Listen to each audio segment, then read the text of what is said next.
자, 프로그래밍 언어 활용 모듈 본격 해설 들어가도록 하겠습니다. 몇 문제? 5문제 출제가 됐죠. 자, 한 문제는 코드 문제가 아니었기 때문에 여러분이 약수령 문제였는데 5문제라고 하면 25점이나 되니까 해당 모듈 학습하셔야만 하겠죠. 필기에서는 이미 여러분이 기본 문법 학습을 한 바가 있고요. 필기에서는 틀리셨어도 합격하는 데 문제가 없었는데 실기는 이 코드 문제를 여러분이 득점하지 않으시면 너무 고생하셔서 합격을 하셔야 돼요.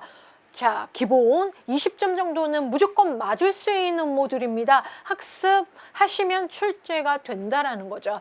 자, 난이도는 높은 수준의 코드 문제는 출제가 안 돼요. 왜냐하면 알고리즘 평가하자라는 문제가 저희의 출제 기준이 아니기 때문에 여러분이 기본 문법에 충실히 학습을 하신다면 C코드, C++, 자바 동일합니다. 문법. 자, 문법 동일하고 제어 구조 동일하고 큰 문법 차이 없습니다. 파이썬은 인터프리터형 언어니까 약간 코딩 느낌이 좀 다를 수가 있는데 그래도 기초 알고리즘적으로 봤을 때는 동일하다라는 거고, 파이썬에서 이런 뭔가 계산하고 수행하는 이런 식의 문제 코드는 출제가 될 가능성은 없으니 여러분 C 꼼꼼히, 아니면 자바라도 하나의 언어 정도는 꼼꼼히 기본 문법 점검하시는 겁니다. 자, 이번 회차의 문제는 빈칸 채우기 문제는 출제가 되지 않았어요. 이번 회차 문제만 보면 다 결과를 쓰세요 라고 해서 출제된 4문제가 있을 것입니다. 하지만 여러분 보시는 시험에 빈칸 채우기, 코드를 직접 적는 문제도 출제 유형이라는 거 잊지 마시고요. 보세요. 난이도는 어렵지 않지만 시험장에서 어떻게 하라고요? 집중, 실수하지 마세요라는 거예요. 자, 이 문제 답 0 적으면 끝입니다. 0, 제로라고 적으시면 안 돼요. 숫자 0, 실행 결과 직접적으로 0이라고 적으셔야 돼요. 0, 그쵸? 예. 자, 0, 여러분 열심히 시험장에서 연습란에 뭐 하셨을 거예요? 곱하기. 그쵸? 예, 그런데 막상 답이 0이에요. 아, 왜 0인지 이제 보이시죠? 자, 코드 라인 수는 얼마 되지 않고 C코드죠. 자, 이를 실행한 출력 결과를 보세요 하면 어떻게 먼저 문제를 살피셔야 되냐, 코드를 봐야 되냐, 그러면 모든 언어 똑같습니다. 문제 풀 때 실행한 출력 결과를 쓰세요. 그러면 C 언어니까 print f 함수가 어디에 있는지를 보시는 겁니다. 출력 결과는 printf의 개수만큼 출력 결과가 유도가 되겠죠. 또는 반복, printf가 반복되면 그만큼. 자, 그럼 printf 어디에 있습니까? 여기에 하나 있네. 출력 하나 되겠네. 자, 그럼 출력 포맷 10진 정수 출력 양식이고요. 자, C라는 변수의 값을 최종적으로 출력을 합니다. 아, 그러면 C 변수가 최종적으로 가지고 있는 값이 0이었구나. 자, 그러면 출력되는 C 변수에 여러분 집중하시면서 추적을 하시면 되겠죠. 값 변화를. 이걸 디버깅이라고 얘기를 하는데 어디에다가 연습란에 꼼꼼히 하시고, 얘는 여러분이 하지 않으셔도 되십니다. 그리고 나서 이제 뭘 하시냐면, 이 연산자가 풍부한 게 C 언어의 장점인데, 자, 그 중에서 이렇게 복합 연산자로 표현하는 걸 C 언어가 즐겨해요. 왜냐하면 간결하게 표현하고 싶기 때문에. 자바, C++ 동일합니다. 파이썬 같은 경우에는 이렇게 전이 후의 연산자는 없는데 저렇게 복합 연산자라고 해서 축약한 형태로 사용하는, 이렇게 곱하기는 더하기는 빼기는 해서 이런 모습을 보실 수 있습니다. 프린트 보시고요. 코드를 전반적으로 보시고 이렇게 축약된 코드를 먼저 이해를 하고 계세요. 주석을 꼭 적어야 되는 건 아닌데 학습을 할 때는 주석 적는 거 좋아요. I 뿔뿔 후의 증가연산자로 되어 있지만 단일 문장이다 보니까 I는 1씩 증가하는 이렇게 생긴 문장을 줄여서 준 거죠. 줄여서 작성을 한 거고, 자, 밑에 보시면 알겠지만 뭐예요? C 곱하기는 누적이죠. 는 배정연산자 주의하시라는 거죠. C에다가 I를 곱한 값을 다시 저장하는 거야. 비포의 C에 곱셈 연산한 결과를 애프터의 C에 저장하여라.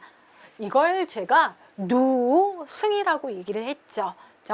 자, 뭐 이거 해설은 아까 0 하면 여러분 C는 0 이걸로 벌써 끝났어요. 그렇죠? 근데 이제 그래도 차분히 이 프로그램 코드를 공부하는 방법이 언어 문법 하나하나를 꼼꼼히 봐서 되는 경우도 있고요. 다양한 기출 수준의 코드를 많이 보고 연습하시면 그 정도 수준 출제됩니다. 자, 그래서 천천히 한번 봐볼게요. C 언어 코드이기 때문에 메인 함수죠. 자, C 언어의 시작은 메인 함수에서 시작해서 메인 함수에서 끝난다. 호출 구조가. 자, 그럼 메인 함수 처음에 보여져 있는 이 부분, 변수의 선언문이죠. 인트형 변수가 두 개자. 그죠? int i, int i. 옆에 있는 C도 int형이죠. int i는 C. 근데 C는 0으로 초기화가 되어 있어요. C는 0이구나. 내가 변수 이 프로그램에서 IC 쓸 건데 이 IC의 변하는 모습을 추적하는 걸 뭐라고? 디버깅이라고 얘기를 했죠. 연습문안에 적으시는 거예요. 자, 여러분 검은펜으로 하니까 저도 검은펜으로 해볼까요? I는 C. 자, IC 해가지고 나와 있는 거 보시면요. 초기 값이 0이고 C도 0이에요. 눈치채셨죠? 누적이 됐을 때는 초기값 1로 해야 되는데 그래서 0이구나. 자, 그러면 초기값은 최초에 한 번 수행하지 이 문장은 다시 수행하지 않죠. 자, while문이 뭡니까? 반복문. 반복문에는 반복 제어 변수가 쓰이죠. I. 자, 이 세 개의 i에 의해서 반복 횟수가 결정되죠. i는 0부터 시작해서 10 그쵸? i 뿔뿔 해서 정확하게는 i는 1부터 시작해서 10까지 반복, while문에 의해서 반복이 진행이 되는 거죠. 보시면 저희가 처리하려고 하는 문은 이 C는 C 곱하기 I라는 누승 문장인데 누승 처리. 자, I는 I 뿔뿔 이게 이 하단에 있으면 여러분이 알고 있는 반복 횟수 제어적으로 0부터 9까지만 처리가 됩니다. 그런데 이 문장이 이 지점에 있다라는 건 여러분이 기본적으로 저와 학습했던 그 구조 아니죠. 좀 더 내가 처리해야 하는 대상 위에 처리하는 선증과 후 처리 상황이 된 거죠. 그래서 자, 좀 꼼꼼히 해설 코드를 보자면 0부터 10까지, 그러니까 9까지가 아니고요. 10까지. 그렇죠? 10까지 누적이 되는 거죠. 더 정확하게는 1부터 이 해당 문제 i는 1부터 반영이 됩니다. 자, 왠지 볼까요? 자, 0이고 진입을 합니다. 그럼 0이 10보다 작니? 네, 작습니다. 그렇죠? 0이 10보다 작니? 그러면 네, true, 작습니다 해서 진입을 합니다. i 뿔뿔, i는 i 더하기 1, i는 뭐가 됩니까? 1이 되죠. 그러면 1이 된 상황에서 뭐를 해요? C는 C 곱하기 I. C는 0인데 0에다가 1을 곱해요. 뭐예요? 0이죠. 0에다가 곱하니까. 자, 그래서 누승의 초기값은 1로 주는 게 기본 알고리즘인데 이것 때문에 답이 0이다라는 겁니다. 자, 그럼 처리하고 자, 닫는 가로에 의해서 while문으로 다시 올라오고 i는 뭐예요? 1. 1은 10보다 작다. 네, 맞습니다. 2. 그리고 0 곱하기 1 곱하기 된 상황에 2를 곱해요. 여전히 0이죠. 0 곱하기 2는 0이니까요. 자, 그리고 어떻게 해요? 여기서 올라가서 지금 i는 뭡니까? 2죠. 자, 그러면 2는 10보다 작니? 네, 작아요. 들어오고 나서 3을 만들고 여기도 마찬가지로 곱하기 자, 3 하는 거예요. 그죠? 네. 자, 제가 그냥 과정으로 했어요. 다 0000이긴 하지만. 자, 그러면 이렇게 4 곱하기 4, 5, 6. 여러분, 이렇게 디버깅 안 해도 이해하시겠죠? 자, 그러면 5 처리하고, 6 처리하고, 7 처리하고, 8 처리하고, 자, 9는 10보다 작으니까, 자, 9는, 자, 8은 10보다 작으니까 9 올라와서 9가 곱해지겠죠, 마지막에. 그죠? 네. 자, 9를 곱했어요. 그리고 올라왔어요. 자, 그러면 9는 10보다 작니를 묻습니다. 어때요? 작죠? 그러면 내려와서 진입해서 10을 만드는 거예요. 그리고 10이 곱해지는 거죠. 마지막에 여전히 0이죠. 그쵸? 네. 자, 그리고 올라갑니다. 자, 그러면 여러분 대답 꼭 하셔야 됩니다. 대답하십시오.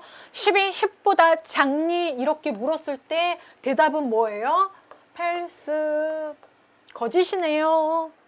거짓이죠. 그렇기 때문에 출력하는 이 문장으로 넘어오는 게 제어 구조입니다. 그래서 제가 이 코드의 해설을 어떻게 달았어요? 1부터 시작해서 10까지 누적이 되는 상황인데 초기값이 0이었기 때문에 답은 0입니다. 라고 간단하게 답을 한 거죠. 자, while에 대해서 I 뿔뿔이 위에 있을 때를 설명을 하는 걸 위해서 뭐 앞 코드를 좀 길게 설명했는데 그렇게 길게 보지 않으셔도 시험장에서는 1분도 안 걸리겠죠? 네. 자, 그럼 다음 코드 볼게요. 10번 문제예요. 자, 10번 문제는 제가 뭐라 그랬습니까? 아, C 언어의 사용자 정의 함수 호출.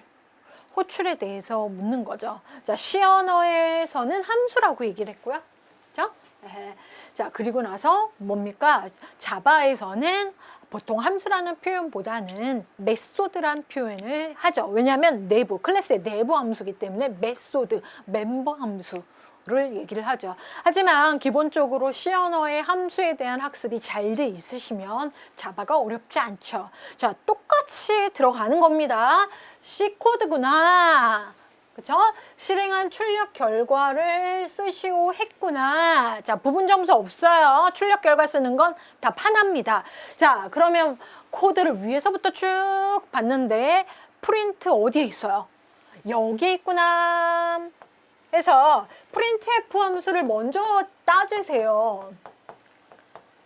우리 시험 볼 때 문제의 패턴적으로 연습을 하셔야 돼요. 그리고 예외적인 걸 공부를 해야 되니까. 자, 그럼 뭘 출력합니까? %t, 10진정수 출력하는구나. 그리고 R 100이고요. R 100이고, 자, 여기서 여러분이 보셔야 될 건 뭐냐면, 자, 100 다음에 가로 열고 닫고, 시험지에서는 더 명확하게 보실 수 있어요. 그냥 R100이라는 변수가 아니고 가로 열고 닫고 함수 모습이 있어요. 그러면 이 함수는 어떻게 해요? 호출되죠. 그리고 돌아오겠죠. 그 돌아왔을 때의 값을 10진정수로 출력을 하는구나. 여기까지가 제일 처음 하실 일. 그리고 코드를 전반적으로 위에서부터 밑으로 봅니다. 자, 시연하는 어떤 프로그램? 함수들의 모임으로 구성되어 있는 프로그램입니다. 함수들이 있습니다. 함수가 몇 개 있어요? 하나, 둘, 셋, 네 개가 있어요. 함수가 네 개가 있어요. 자, 중괄호 열고 닫고. 자, 함수 너무 어렵게 생각하지 마시고 코드를 중괄호로 묶고 이름을 붙이면 그게 함수예요. 자, 그러면 이렇게 자, 실행할 내용은 다 한 줄짜리인데 그걸 중괄호로 묶고 헤드 부분에 이름을 붙였죠. 자, 그리고 메인. 자, 중괄호로 묶고 메인. 자, 그런데 뭡니까? C 언어는 실행을 메인 함수부터 시작해서 수행하고 끝난다. 실행의 시작이 메인이다라는 거 알고 있죠? 그럼 메인 왔습니다. 그죠? 저희가 메인 함수 부분에서 메인에서 시작을 해서 자, 이 문장을 출력하는데 printf를 먼저 하지 않고요. 이 R100을 호출하는 걸 처리해야 한 후에 나중에 출력을 하는 거죠. 그러니까 호출되어져 가는 부분 해서 자, 호출 순서는 R100이라는 함수 가로 열고 닫고입니다. 자, 갑니다. 자, 가지고 가는 매개 변수 값이 없고요. R100은 이미 컴파일러에 의해서 R100 어딨니? 저기 있죠? 라고 해서 R100의 위치 코드가 여기에 있구나 라고 파악이 된 상황입니다. 이름을 가지고 자, 그럼 갔습니다. 왔습니다. 진입하죠. 자, 여기에서 봤더니 실제 처리는 아니고 리턴문, 반함문이 보이죠. 자, 리턴문은 한 개만 반환해요. 반환값을. 자, 요거 처리한 게 결과가 뭐예요? 아, 하나구나. 어떤 값 하나구나 해서 자, 이렇게 묶을게요. 200 더하기 어떤 값? 자, 200 더하기 어떤 값입니다. 자, 그런데 200 뒤에 있는 이 부분도 가로 열고 닫고 함수네요. 200과 어떤 값을 더한 값을 계산한 후에 그걸 반환하네. 그러면 여기서도 처리를 하다 갑자기 딱 멈추고 호출되어서 가는 거죠. 어디로? R10이라는 함수로. 그죠? 자, R10은 위에 코드라인에서 봤어요. 컴파일러가. 그래서 R10 여기로 빈손으로 가면 빈손으로 들어와서 자, 여기도 리턴을 하려고 했는데 어떤 값을 계산을 해야 되기 때문에 리턴문을 바로 수행 안 하고 뒤에 있는 계산을 연이어서 간다라는 거죠. 자, 30 더하기 옆에 뭐 있어요? R1 가로 열고 닫고 함수 호출이죠. 자, 그래서 R1 호출이 그 이후에 되는 거죠. 자, R1으로, 자, 빈손으로 가죠. 매개 변수 값이 없어요. R1 이름을 인식해서 들어옵니다. 자, 그럼 들어왔죠. 리턴문 딱 처리할 문장이 한 문제예요. 리턴, 반환하다, 반환값. 리턴이 반환 명령문이죠. 4라는 값을 반환해. 어디로? 데리고 가. 라는 거죠. 반환이라는 건 부른 대로 돌아가는 거예요. 어디로가 중요하죠. 여러분이 항상 놓치시는데, 자, 부른 쪽으로 가는 거예요. 그죠? 날 불러준 데 어디지? 여기요. 이 지점으로 복귀를 하는 거죠. 자, 4를 가지고 복귀합니다. 자, 4는 정수형 값이죠. 그래서 여기 앞에가 반환 타입 int예요. 자, 그럼 4 데리고 가.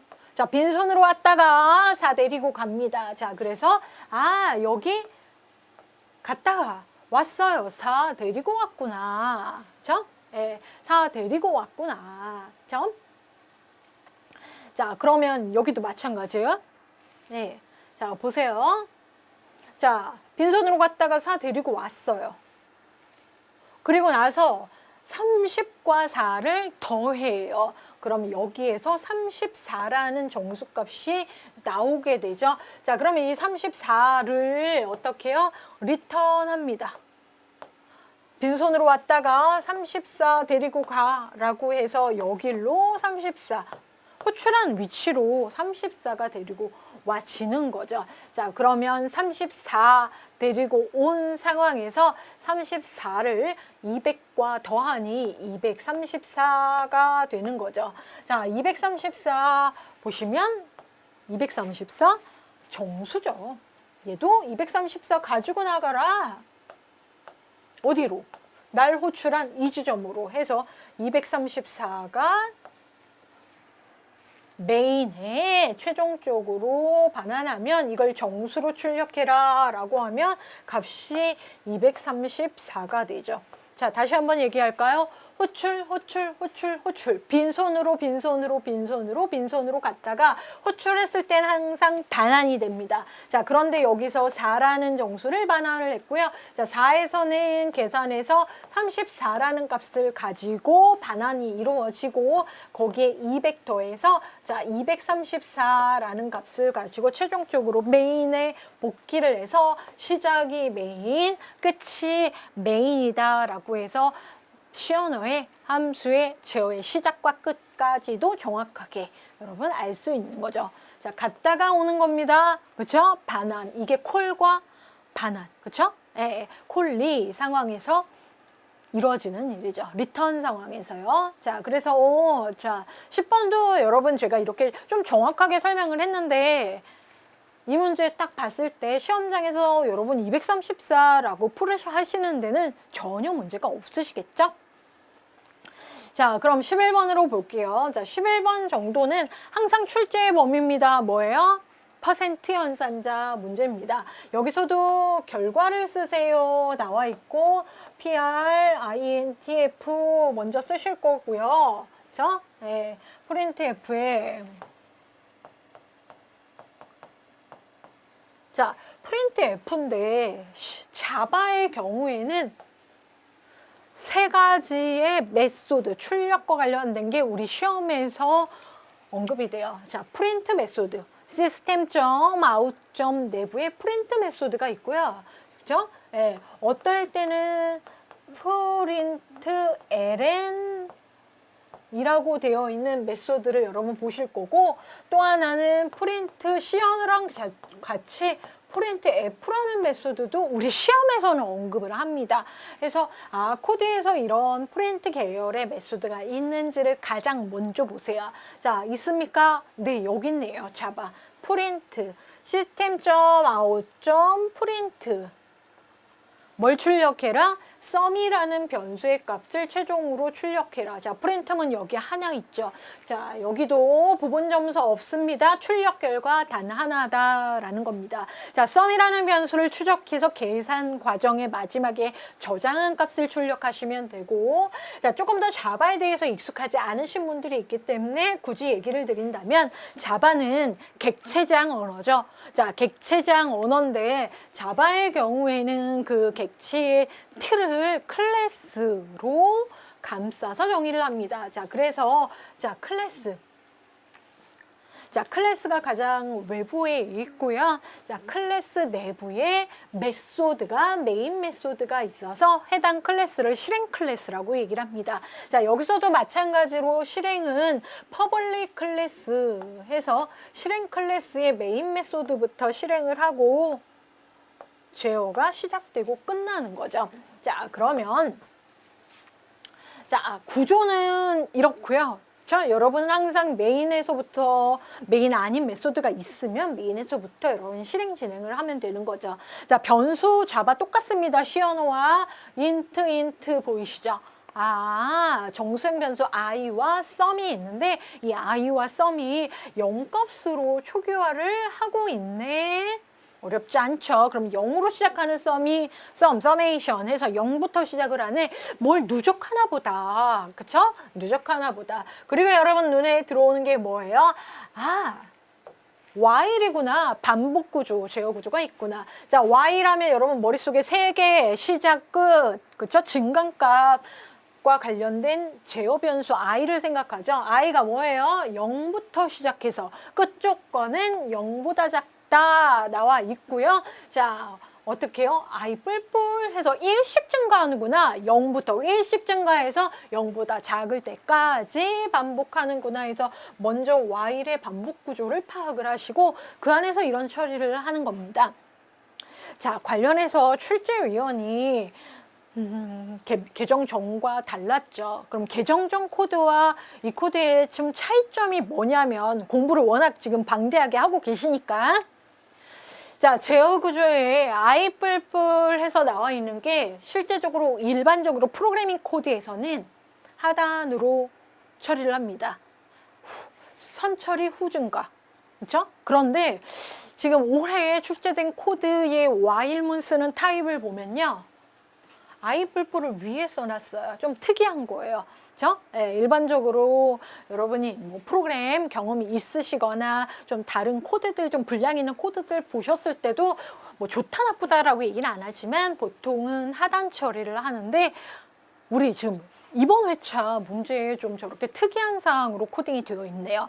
그렇죠? 자, 그래서 좀 집중하셔야 돼요. 어디에서부터 어디까지가 이 본문 영역에 반영이 되는지를 꼼꼼히 따셔야 되는 게 이번 회차의 특징이에요. 코드 문제들의. 그죠? 보통은 선증가 후처리 안 해요.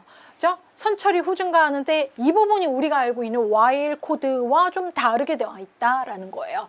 자, 그러면 얘를 제가 굳이 얘기하자면 i는 실제 여기에서 처리를 하는데 이 i가 1부터 시작해서 10까지가 내부에서 따져집니다. 1부터 i가 1부터 유의미한 작업이 1부터 시작해서 10까지 따져진다라는 거예요. 그렇죠? 10이 왜 따져져요? 이런 질문을 많이 하셨기 때문에. 자, 우리가 하려고 하는 건 이 부분이에요. if, sum. 그렇죠? 예, if sum 이 문장을 언제 수행하냐고요? i가 1부터 10까지를 반영해서. 자, 그래서 누적하는 부분 코드. 저 부분 보셨을 때 저북이 10 분명히 따집니다. 자, 이 부분 관련해서 주석 굳이 적자면 아까 제가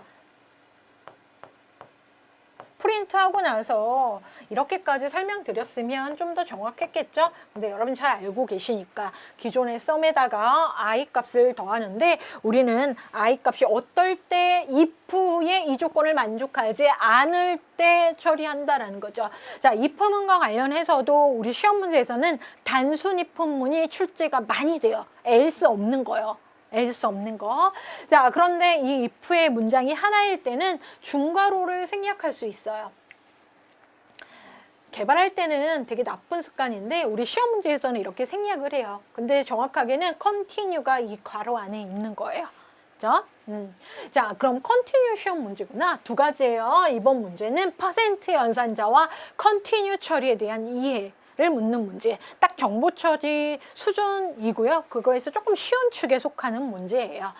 자, 그럼 디버깅 제가 그래도 좀 꼼꼼하게, 그죠? 제가 아까 얘기를 드려서 뭐 얘기는 한 건 1부터 10까지 어떻게 해요? 아, 짝수의 합계 구하는구나. 그죠? 예, 그러면 답 바로 나오시는데, 자, 볼게요. 자, 따라가면서 제가 디버깅을 한번 해볼게요. 우리한테 관심 있는 건 i가 진짜 0이 아니고 1부터 저렇게 따져질까? 이 부분이랑 썸이라는 부분이고, 자, 반복 영역 외부에 있죠. 0과 0을 초기값이라고 얘기를 합니다. 얘는 제어 부분과 상관이 없는 부분이죠. 자, 그러면 밑으로 내려올게요. 자, 밑으로 내려와서 자, 반복문의 i 바로 묻습니다. 자, i 뭐예요? 지금 0이죠. 그죠? i가 0이죠. 0은 10보다 작니로 시작을 하는 거예요. 네, 작아요 해서 참 트루인 상황이 되죠. 그럼 진입을 해요. i 뿔뿔. i는 i 더하기 1이라고 했죠. 1 됩니다. 그죠? 자, 그럼 제가 지금 색깔을 같이 했죠. 그리고 나서 물어보죠. 자, 이게 짝수 판별, 홀수 판별이라고 명확하게 주석을 적으셔도 되는데, 그렇지 않아도 그냥 처리 흐름대로 가셔도 돼요. 연습란 활용하시고요. i%2가 뭐예요? 나머지 i를 2로 나눈 나머지. 그죠? 말고요. 나머지 값이에요. 나머지 1인데요. 1이 1과 같니? 1이 1과 같으면 뭐예요? 컨티뉴 해라. 지금 우리 1인 상황인데 1이 나머지 값이 1이에요. 그래서 컨티뉴 처리를 해요. 컨티뉴는 뭐예요? 영어 단어. 컨티뉴 계속하다. 뭘? 반복을 계속하다. 라고 해서 컨티뉴를 만나면 하단 수행을 안 하고 여기에서 제어의 흐름을 Y의 헤더로 옮깁니다.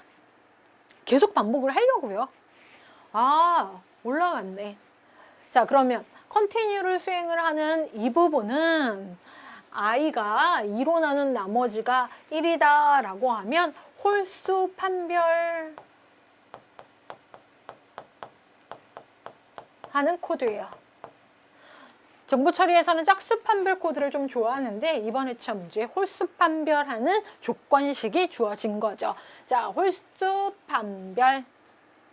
자, 1 홀수였으니까 올라가네. 아무것도 처리 안 하고 다시 로직 들어옵니다. 자, 그래서 0에서 1 되는 상황에서 1이 10보다 작니? 네, 2 와요. 자, 그럼 밑으로 내려와죠. 자, 2 하면 2를 2로 나눠요. 2를 2로 나누세요. 그럼 나누어 떨어지니까 나머지 0이죠. 자, 이 부분이 나머지 0이고 0이 1이니? 자, 대답 잘 하셔야죠. 0이 1이니? 그쵸? 예, 짝수이니까 아니요 라고 하면 if의 이 중괄호 영역이 아니고 어디요? 여기로 온다라는 거죠. 썸은 썸 더하기 i 합니다. 자, 썸은 0이었는데 거기에 2 더해요. 2가 되겠죠? 아, 눈치채셨죠? 짝수 값을 누적합니다. 짝수의 합계. 자, 그럼 변수에 대한 역할이 주어지죠? 짝수 합계. 그럼 조금 더 문제가 금방 풀려요.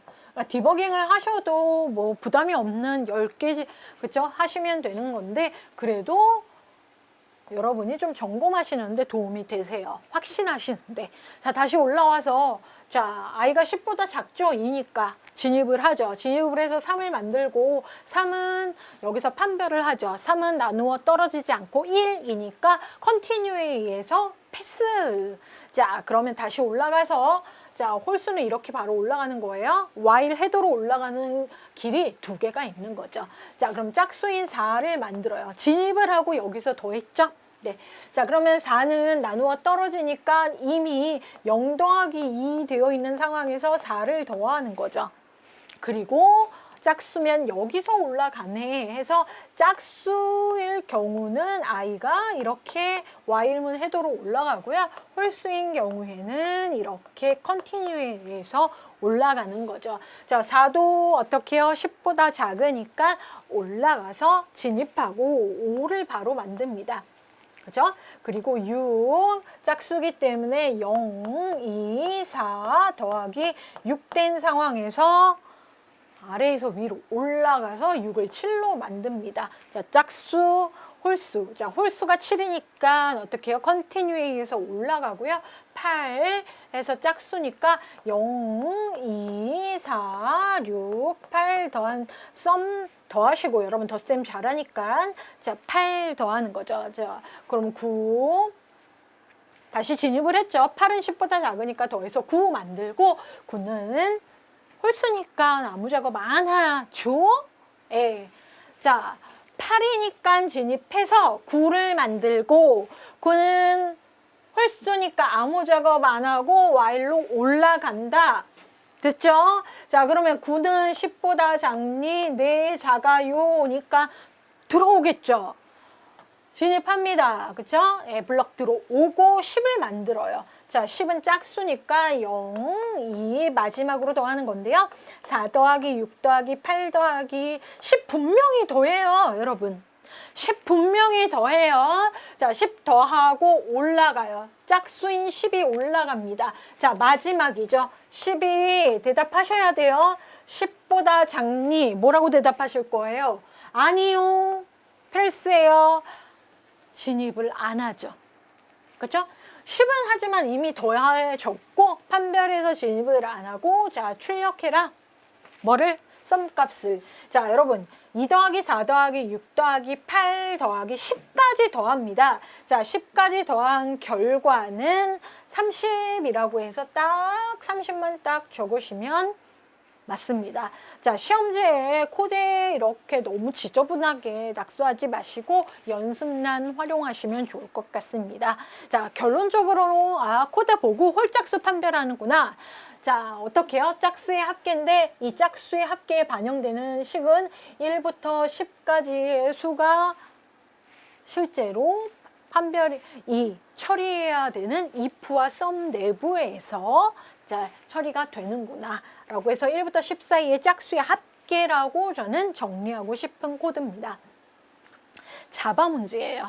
그죠? 예. 자, 자바 코드가 시험지 한 면을 정말 꽉 채웠던 문제예요.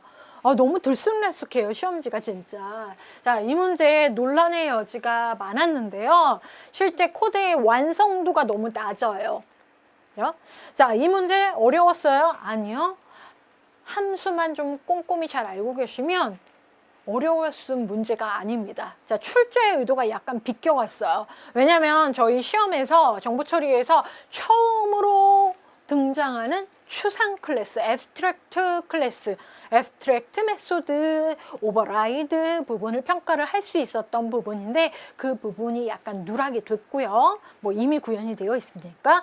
자, 그리고 상속 상황에서 업캐스팅, 동적 바인딩 뭐 이런 어려운 내용들이 좀 반영돼서 좀 그럴싸하면 헷갈리실 수 있는 상황이었어요.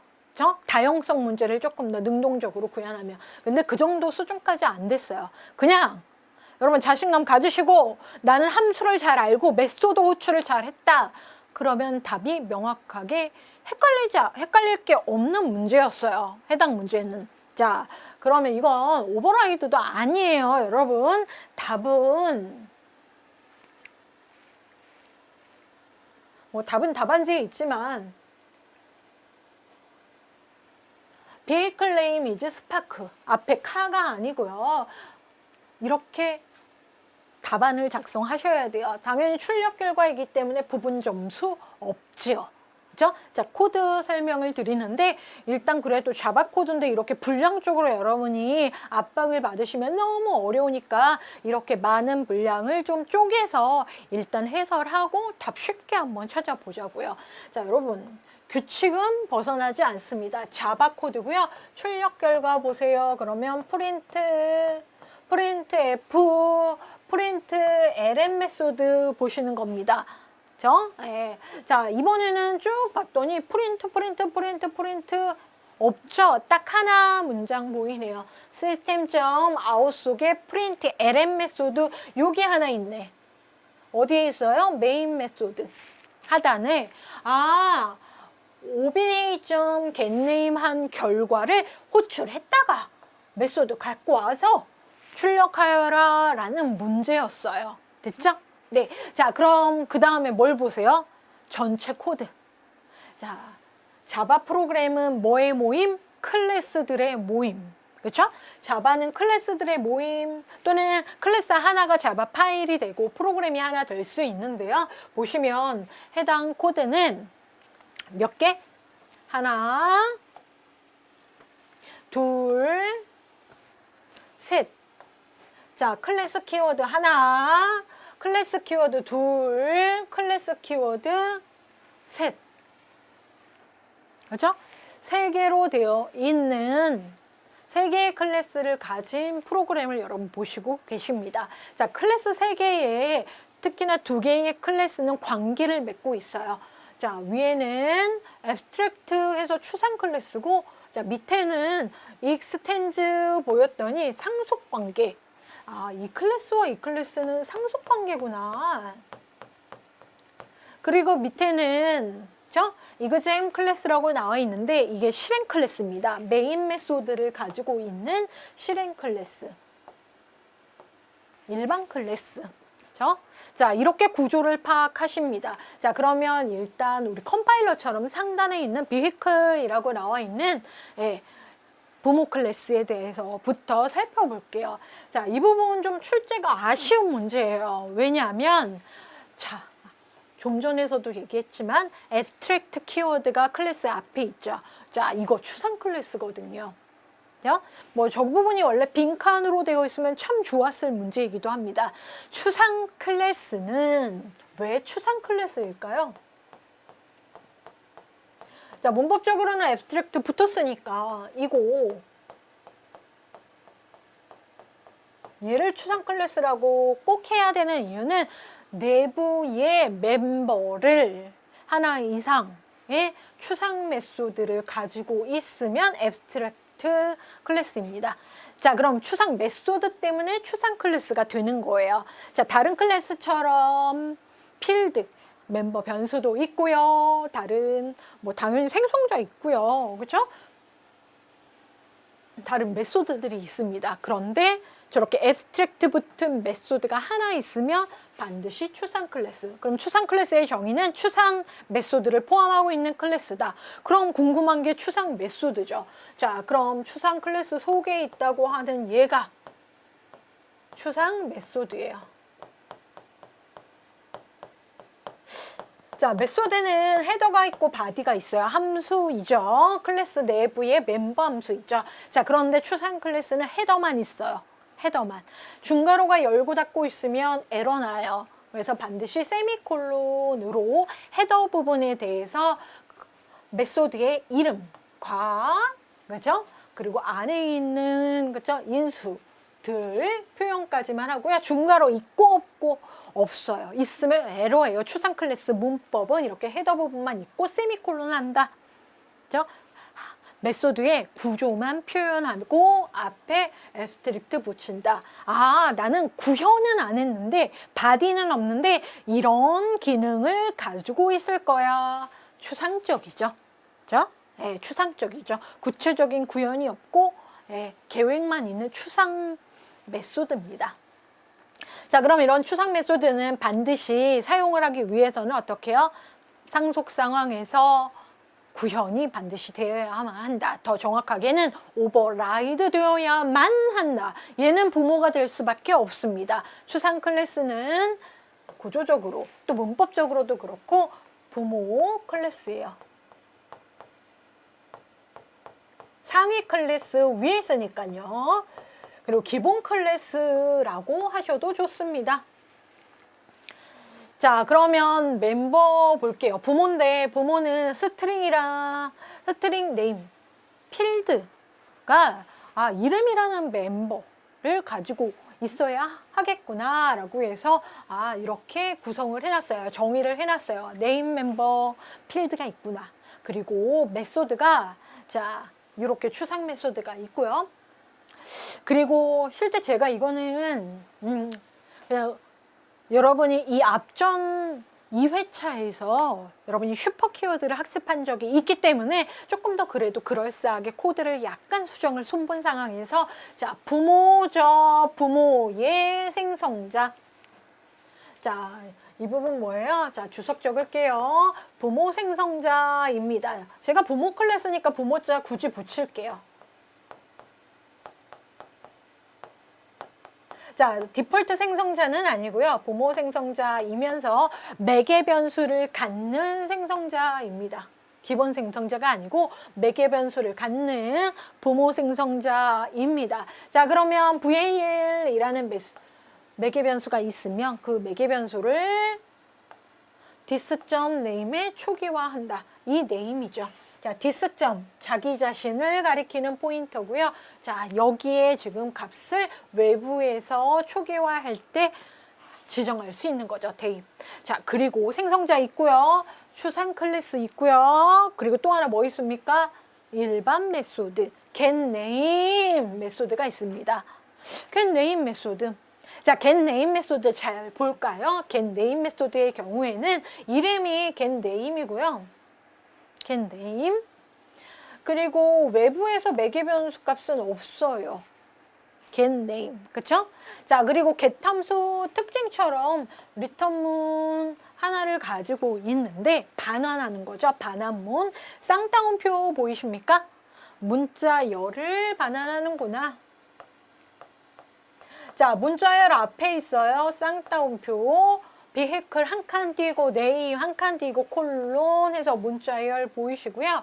문자열의 플러스는 더하기가 아니고 연결 연산자죠. 자, 그래서 네임이라고 되어 있는 부분을 붙여서 문자열로 만들고 나서 리턴합니다. 자, 문자열의 리턴 타입 스트링 타입으로 문법 맞고요. 여러분, 이 네임 어디에 있는 거예요? 나의 네임이네. 여기요. 이 네임에 어떤 값이 있을 거예요. 그쵸? 자, 그 네임을 결합을 시켜서 이 문자열 하나를 얘를 호출한 부분으로 반환하는 메소드예요. 그죠? 자, 그냥 메소드. 얘는 추상 메소드, 얘는 그냥 메소드. 부모의 메소드. 매개 변수를 갖는 생성자.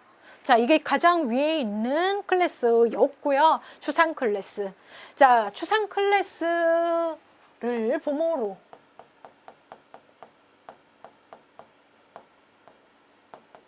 하는 extends. 자, 눈여겨보셔야 될 건 뭐예요? extend 뒤에 s자 붙습니다.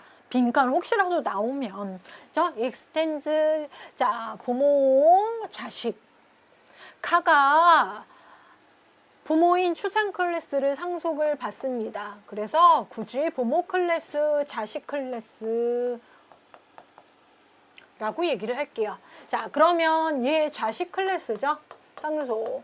자, 자식 클래스는 부모의 멤버를 모두 100% 상속받아요. 그렇죠? 상속. 자, 그런데 그 중에 프라이빗 멤버는 상속 안 돼요. 그렇죠?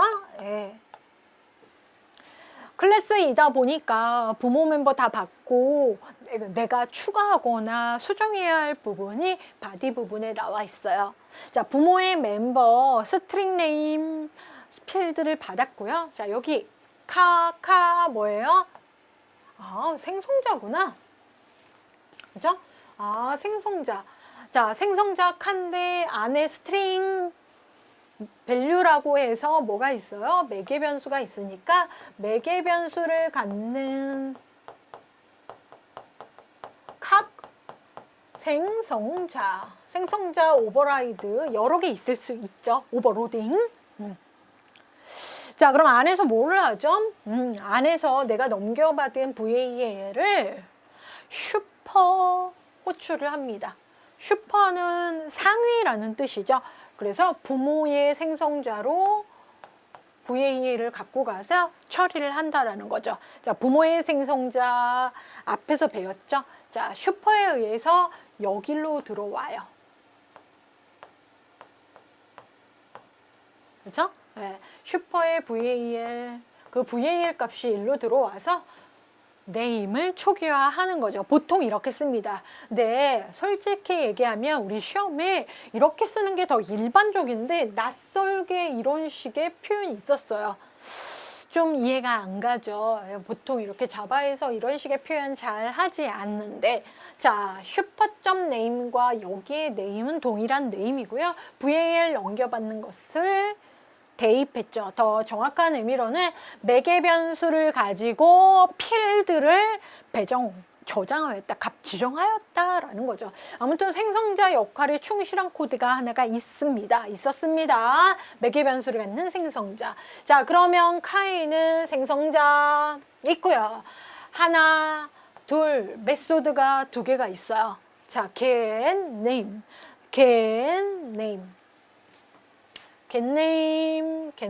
그 어디서 많이 봤는데요. 자, getName 소괄호 열고 닫고 나와 있는 부분에 메소드의 안에 매개 변수가 있고, 자, getName 여기 있었네. 그리고 스트링 밸류 해서 추상 메소드인데 이렇게 헤더 부분 나와 있는 부분이 있었네 라고 해서 추상 메소드는 상속받은 상황에서 바디가 꼭 있어야 돼요. 이걸 구현해야만 한다라고 나와 있는데, 이 부분 스트링 네임, 스트링 VAL 여기까지 똑같은 거 보이시죠? 부모의 추상 클래스의 추상 메소드 이 부분. 자, 여기를 실제적으로 어노테이션 여러분 알고 계시죠? 이런 경우에는 어노테이션에 오버 라이드 되어 있는 상황이에요. 자, 그 메소드는 맞는데 이렇게 부모의 추상 메소드로 존재된 걸 자식 클래스에서는 반드시 어떻게 해요? 구현해야만 한다. 이 부분이 추상 클래스 집중해서 출제됐을 경우에는 중요한 부분입니다. 오버라이드 해서 이 부분을 오버라이드 또는 라이딩, 그죠? 추상 클래스에 오버라이드 되어 있는 코드이다. 자, 헤더 똑같고요. 바디 부분은 이렇게. 그죠? 네, 바디 부분은 이렇게.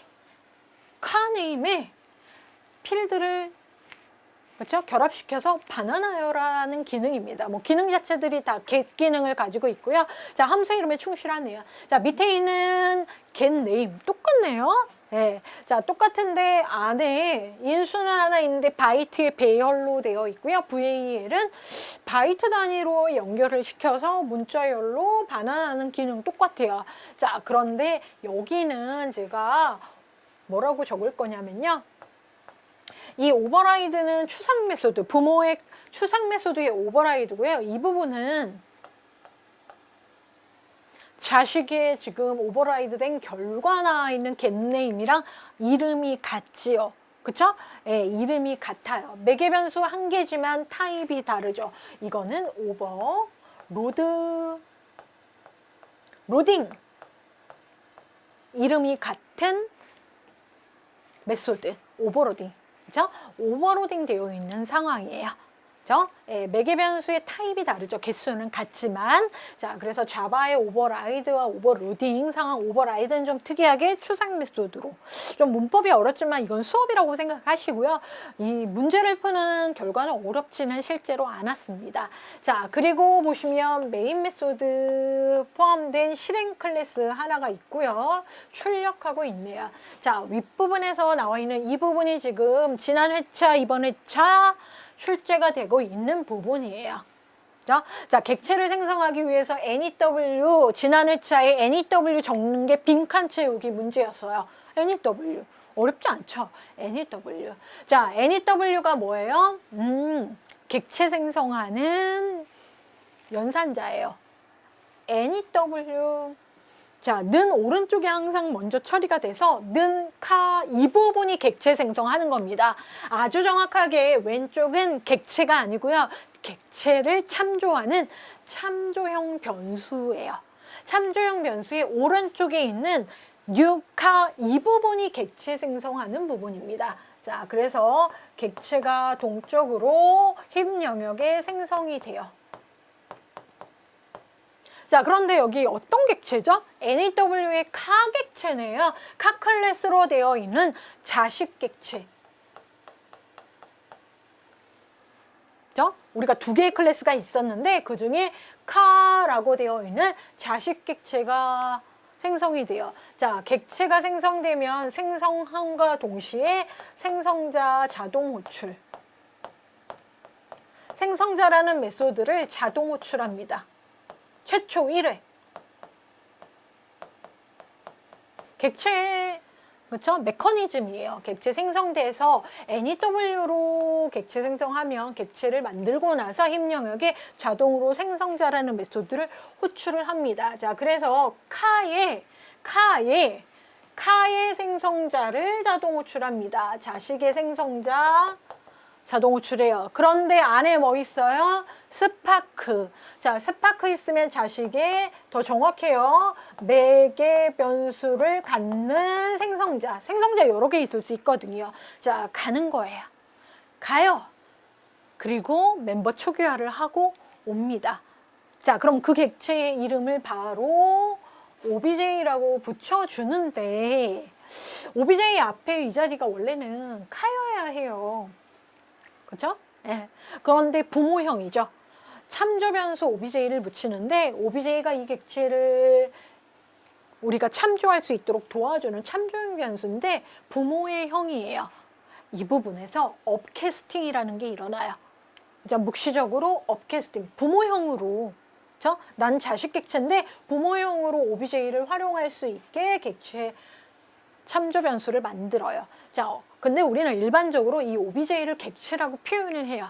자, 아주 정확하게는 참조 변수예요. 자, 부모형의 참조 변수 OBJ.에 가면, 자, 우리가 만든 객체에 getName이라는 메소드가 있어요. 당연히 필드 네임도 있죠. 자, getName, 내부의 메소드를 갖다가 오는구나. 그리고 그 결과를 출력하는구나. 여러분, getName은 메소드예요. 객체. 내가 객체를 만들었으니까. 자, getName 우리 코드 getName 가로 열고 닫고 아무것도 없죠. 자, 이거 제가 꼼꼼히 안 보고 우리 첫 코드죠. 클래스가 3개 있고 그 클래스 속에 메소드들이 있었는데 getName 가로 열고 닫고 어디에 있는지 한번 볼까요? 여기요. 이거 하나밖에 없죠. 제가 오버로드는 여기 안에서 일어나는 일이에요. 오버로딩은 여기에서 일어나는 일이에요. 그렇죠? 예. 근데 부모 거를 갖다가 오버로딩한 흔적이, 그렇죠? 예.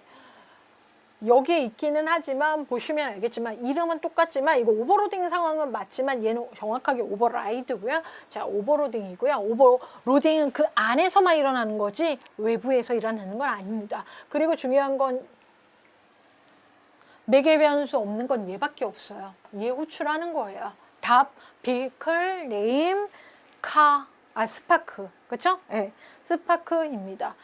그래서 답을 적으시는데 어려운 문제는 절대 아니에요.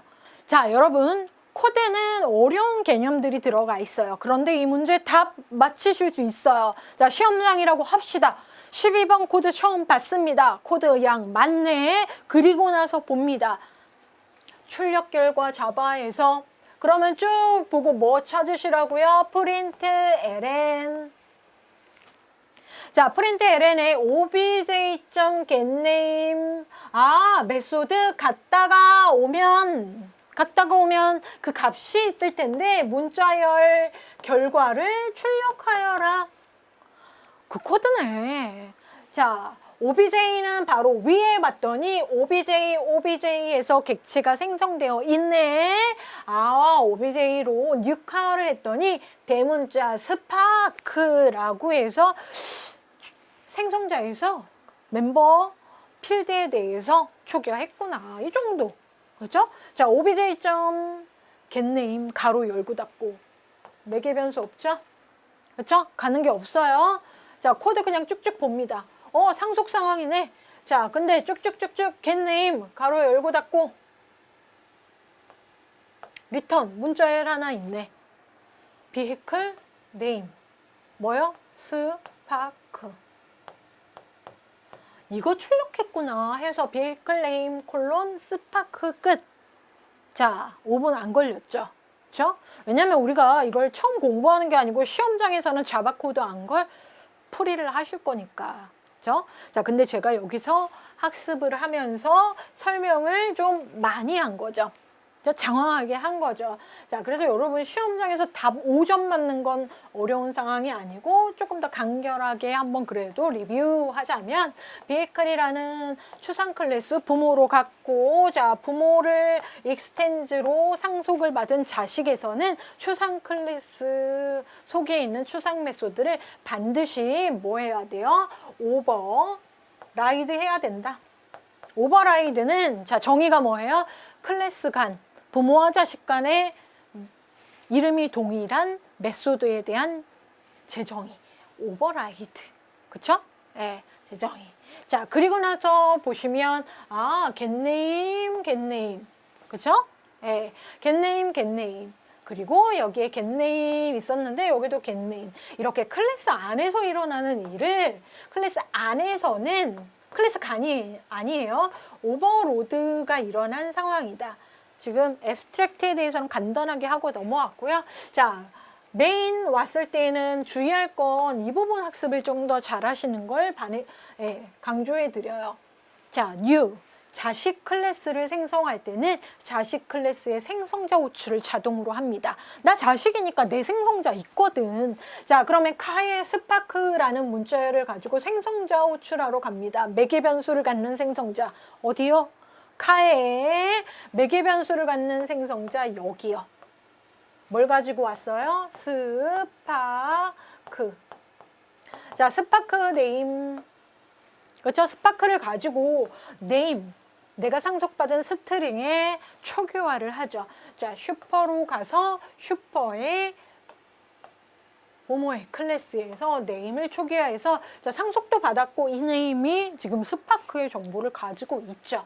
자, 그러면 생성자 호출하고 와서 자, 그럼 OBJ로 그 객체를 가리키는 거죠. 그렇죠? 자, 그럼 자식 객체를 vehicle이라고 해서 부모가 가리키고 동적 바인딩을 OBJ로 호출을 하는데 여기에서는 실제적으로 동적 바인딩이 되고 뭐 다형성이 적용이 돼도 자, OBJ 속에 어떤 메소드? getName인데 아무것도 없어요. 상속받은 이 getName 이 메소드를 호출을 해서 자, 쌍따옴표 vehicle name. 자, 네임에 스파크 되어 있는 거 알고 계시니까 가지고 와서 찍었다 해서 스파크 찍힙니다. 문자열이 출력되죠. 자, 정리 잘 되셨죠? 자, 2번 반복해 드렸습니다. 자, 13번 볼게요. 자, 이게 5문제 중에 마지막에 생성자 설명하세요. 자, 생성자를 간략하게 설명하세요 라고 했으면 생성자의 정의를 적으시면 완전히 5점이고요. 생성자와 관련된 문법 얘기가 틀리지 않게 적었다라고 하면 부분 점수 있습니다. 예. 자, 근데 C++에 대한 생성자 문법의 특징이 있는데 그걸 뭐 맞게 적으셨어도 되고요. 자, 생성자는 우리가 이렇게 학습했죠. 자, 뭔가 한다. 액터예요. 그쵸? 네, 동적이에요. 그러면 동적인 기능을 객체지향 언어에서는 메소드라고 합니다. 자, 그래서 생성할 때 동작하는 메소드. 자, 뭘 생성해요? C++도 객체 제한 언어이기 때문에 자, C++의 생성자는 C++ 객체를 생성할 때 또는 NEW를 사용을 해서 객체 생성할 때 호출되는, 그것도 자동 호출되는 메소드다라고 쓰면 그게 가장 정확해요. 그럼 호출되는 메소드가 생성자인데 생성자 내부에서는 아무 일 안 해도 돼요. 그렇죠? 그런데 대부분 뭐 합니까? 매개 변수 초기화하죠. 필드 초기화하죠. 그렇죠? 예. 자, 그래서 생성자는 멤버 초기화한다라는 표현을 써요. 자, 객체 생성 시에 자동으로 호출되는 메소드. 다 끝. 이게 가장 정확해요. 반드시 초기화를 하는 문법은 아니에요. 근데 대부분은 멤버를 초기화하는 목적으로 주요 사용이 됩니다. 그래서 이렇게까지 적으면 C++ 공부에 생성자 잘했다. 자바의 생성자도 똑같다라는 겁니다. 자, 그래서 정체는 메소드였어요. 특이한 특별 용도의 메소드. 이것도 좋습니다. 자, 그런데 멤버를 초기화하는 목적으로 사용됐다. 생성자. 뭐 그냥 대해서 쓰라 그랬으니까 그것도 득점했습니다. 제가 해설집에는 어떻게 해요? 생성자와 소멸자. 자, 뭘 생성? 객체 생성. 그럼 이렇게 만들어진 메모리 내의 객체를 C++은 소멸할 때도 호출하는 특이한 소멸자가 있다라는 거죠. 자, 그래서 저희가 뭐 이 문제를 가지고 C++를 학습을 하자는 건 아닌데, 자, 이것도 필답형 약수령 문제를 공부를 하는 과정에서 만들 수 있다. 그리고 여러분은 자바의 NEW 학습을 하시면서 이미 생성자에 대한 얘기를 이해를 하신 상황에서는 알고 계시는 거 적으시면 문제없이 득점하셔서 자바랑 동일하다. 자, 여러분 뭐 C++에는 소멸자 있는데 자바는 소멸자 없습니다. 소멸자 문법이 없어요. 그렇죠? 예. 자, 생성자 오버로딩 된다. 뭐 그런 특징적인 걸 적으셔도 생성자에 대한 특징에서 벗어나지 않는다면 부분 점수는 있습니다.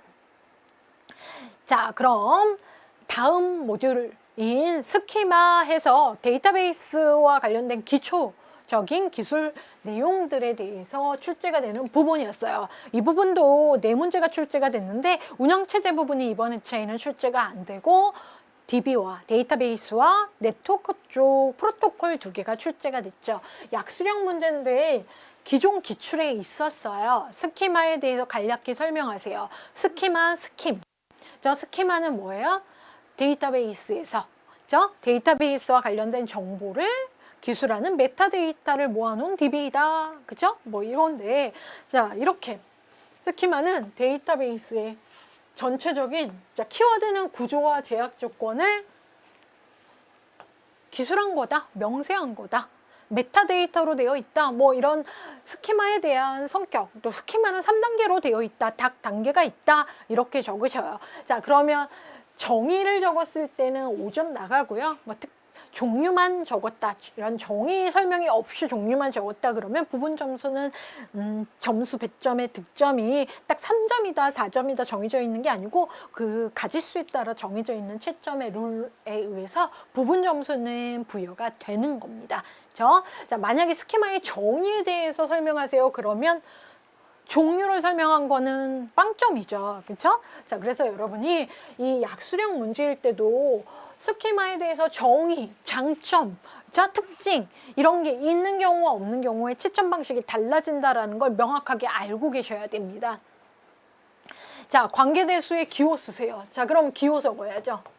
여기에 디비전이라고 영어 적으시거나 한글로 디비전 적으면 빵점이에요. 왜냐? 기호 적으라 그랬으니까. 자, 관계대수에는 연산이 8가지가 있고요. 그 8가지 연산에 각 기호가 있죠. 이름도 있지만. 자, 근데 이름 적으면 빵점, 부분 점수 없습니다. 기호 쓰세요. 자, 그러니까 시험장에서 시험지 정말 잘 적으셔야 된다라는 겁니다. 나 디비전 아는데 틀렸어요. 너무 안타까우니까. 자, 근데 우리가 관계대수에 설명하는 부분, 이 연산자 기호가 개정되고 나서요. 기출에 있었어요. 여러분은 그걸 합격하시고 오셨기 때문에 낯설으면 안 돼요. 자, 일단 릴레이션 하나를 가지고 얘기를 하는 거와 2개를 가지고 하는 연산에 대해서 구별을 명확하게 하셔야 되겠죠. 자, 근데 릴레이션 A에서 릴레이션 B에 조건이 있어요? 조건을 따졌어요. 근데 모든이 좀 특이해요. 모든 조건을 만족해. 그 튜플을 제외한 후 프로젝션, 여러분 관계대수에 프로젝션이 있는 거 아시죠?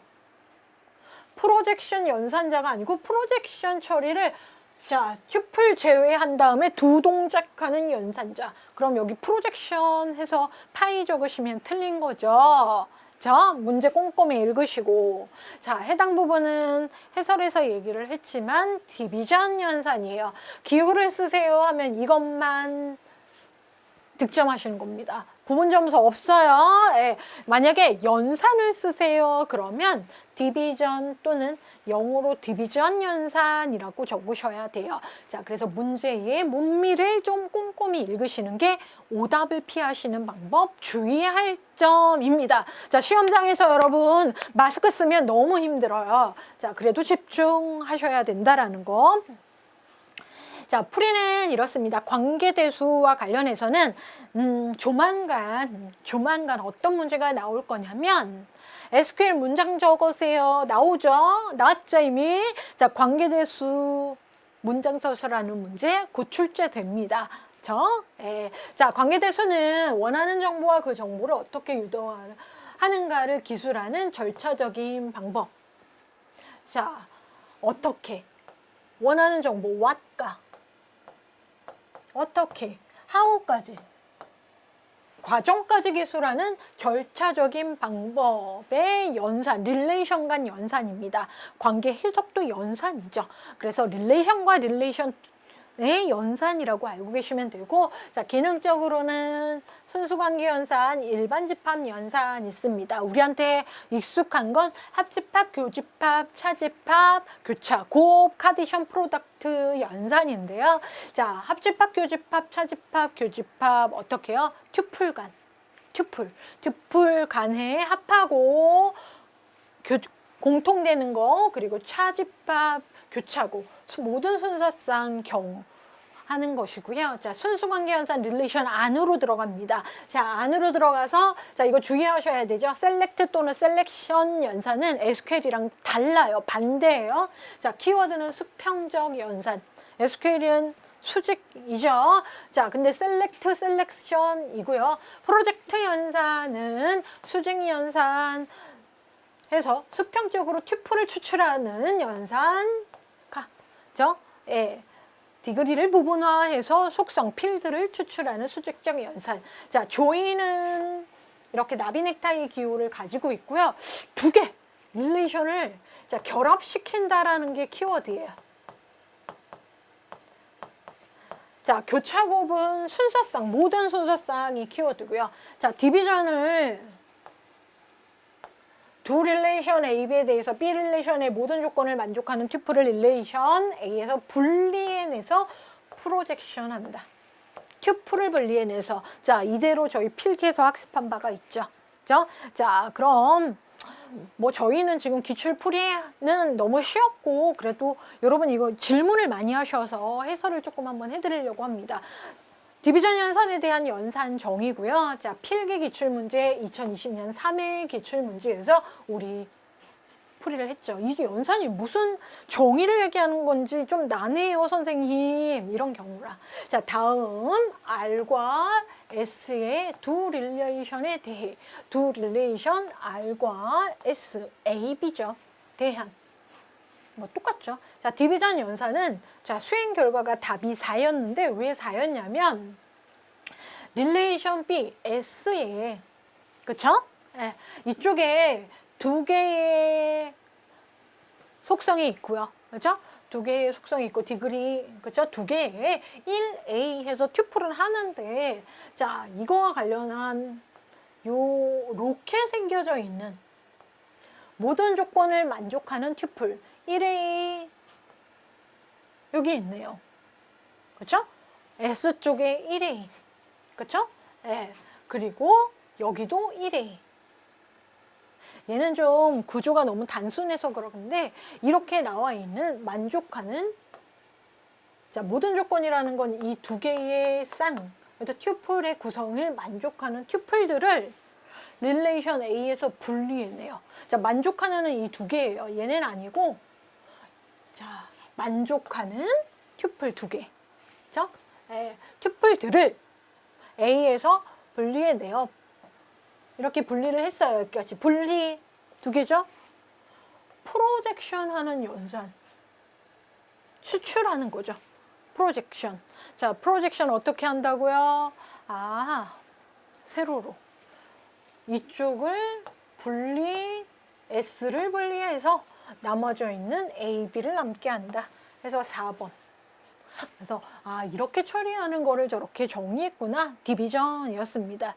디비전 연산은 아주 명확하게 그쵸? 예, 말로 정의하거나 뭐 케이스가 좀 한두 가지가 좀 더 있어서 보통 출제가 되지 않는데 최근 들어서 정보 처리에서 언급이 좀 되고 있어서 이렇게 여러분이 그래도 잘 정리해 두시길 바랍니다.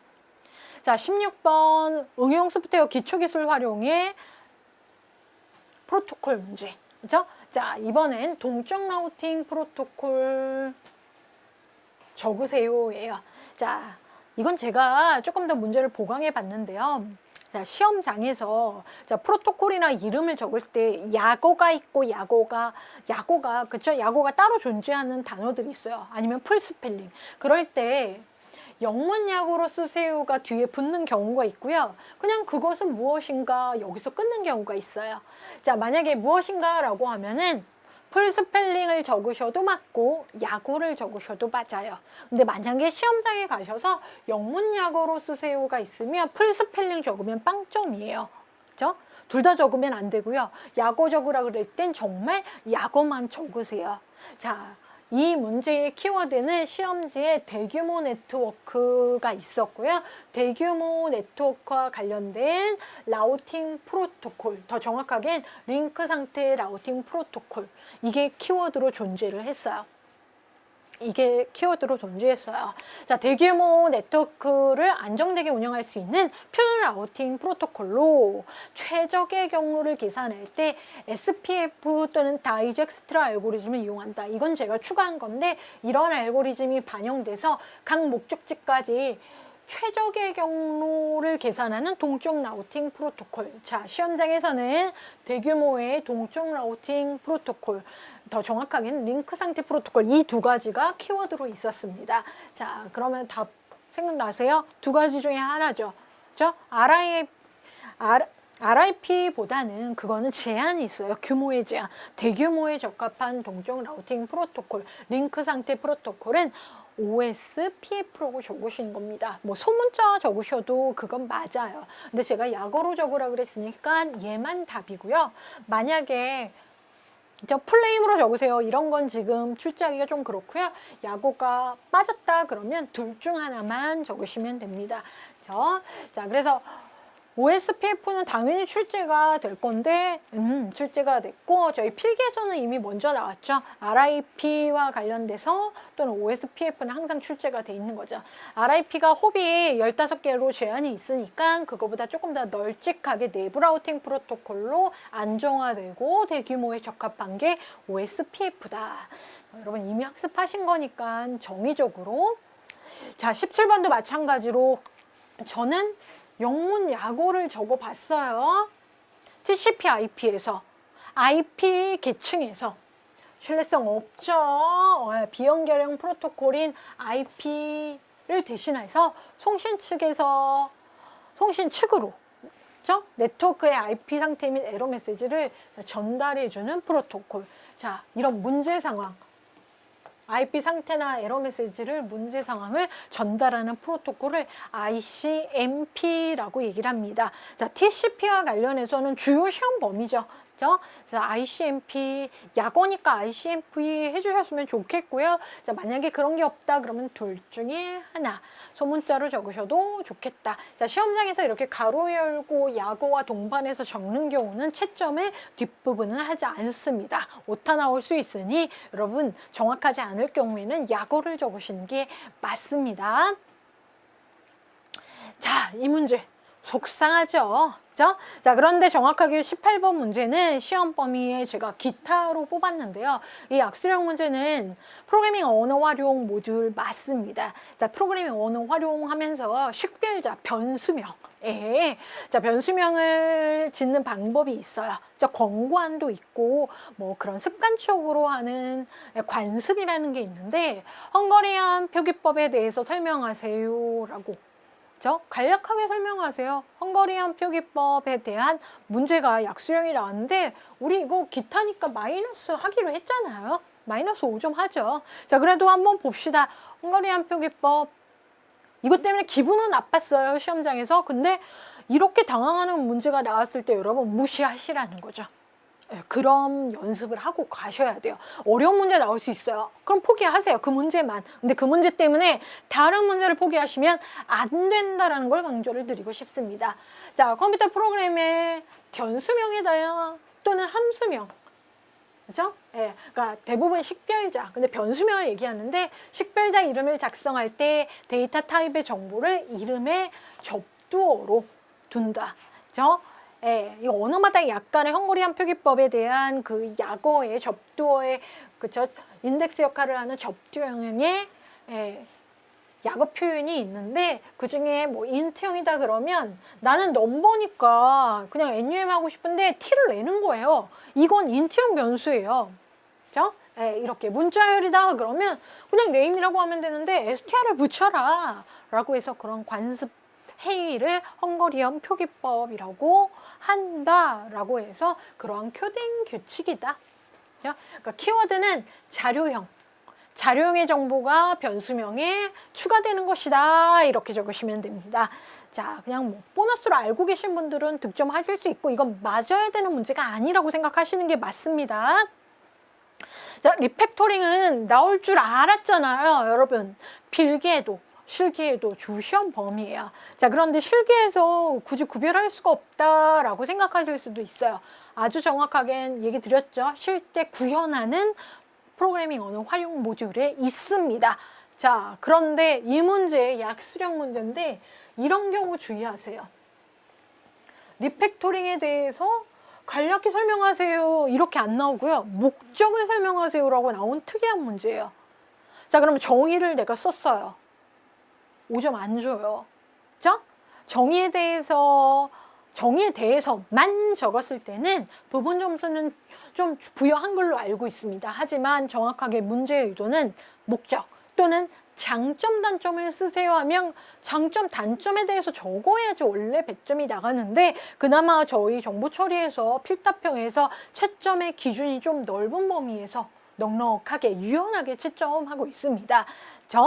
그렇기 때문에 그래도 부분 점수라도 득점하신 분이 일부 계세요.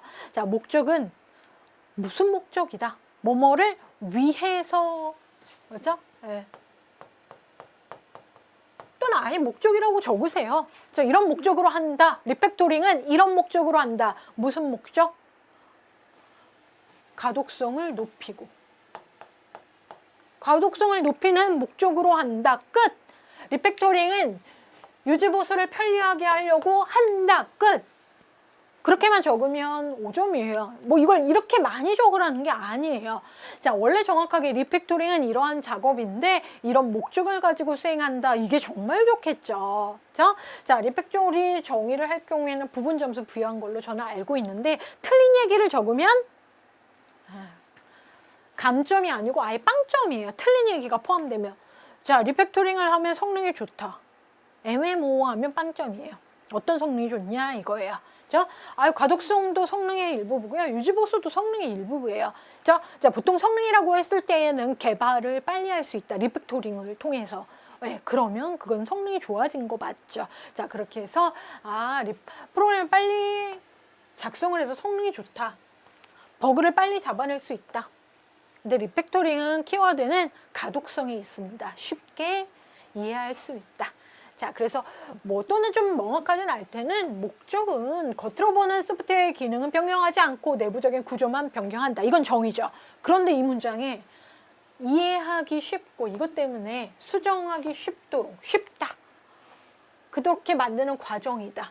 자, 수행한다. 디자인 개선을 하기 위해서 수행한다. 그러면 그건 또 맞습니다. 그래서 정의만 적으시면 좀 곤란하고요. 목적, 자, 추구하는 바, 결과를 적으셔야 점수 부여된 문제입니다. 우리가 헝가리안 표기법으로 충격을 받았습니다. 시험장에서. 그런데 이 문제 때문에 여러분이 너무 실망을 하신 문제예요. 자, 그런데 어떻게 해요? 기타다라고 생각을 하세요. 자, 기타가 아닐 경우에는 이 부분은 어느 부분? 방금 봤던 기초 소프트웨어 응용 활용.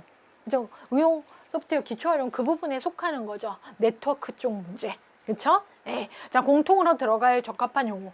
설마 했어요. 왜냐면 이 앞전 시험에서 그쵸? 1회 시험에서 프로토콜의 3요소를 적는 문제가 나왔기 때문에 그렇습니다. 자, 그냥 용어 문제라고 보고 힌트를 볼게요.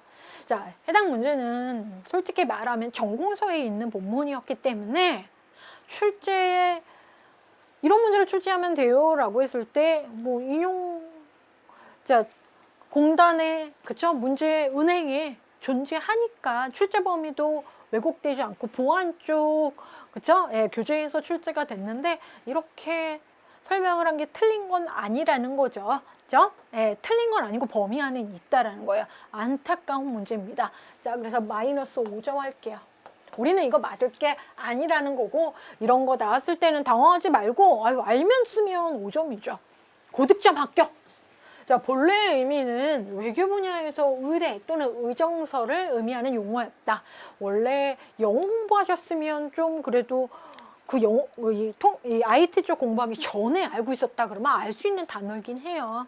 자, 심리학자 톰 마릴 유명했죠. 이번에 유명한 사람이 됐습니다.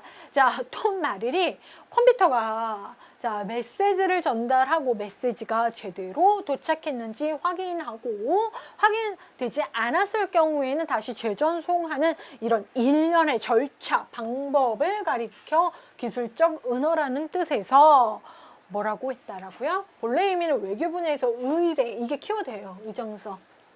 원래 있던 단어죠. 우리가 갖다 쓴 거죠. 그죠? 프로토콜. 가슴 아프죠? 그쵸? 네.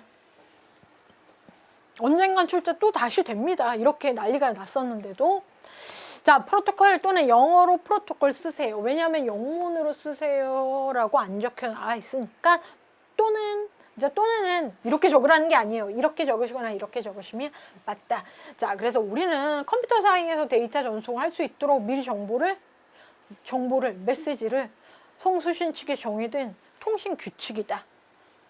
그죠? 네. 프로토콜의 기본 요소, 구모님이 타이밍이 지난 회차에 출제가 됐던 문제죠. 자, 그래서 마지막 문제 아쉽지만 그래도 확인하는 걸로 시험장에서 이렇게 생뚱맞은 문제 나올 수 있다라는 거 알고 가셔서 그쵸 준비를 하셔야 된다는 거죠. 이걸 공부하라는 게 아니고 당황하지 마세요를 얘기를 드리는 겁니다. 20문제 좀 길게 제가 반복해서 당부의 말씀 드리는 걸로 기출 해설을 마무리하도록 하겠습니다. 여러분 올해 끝냅시다.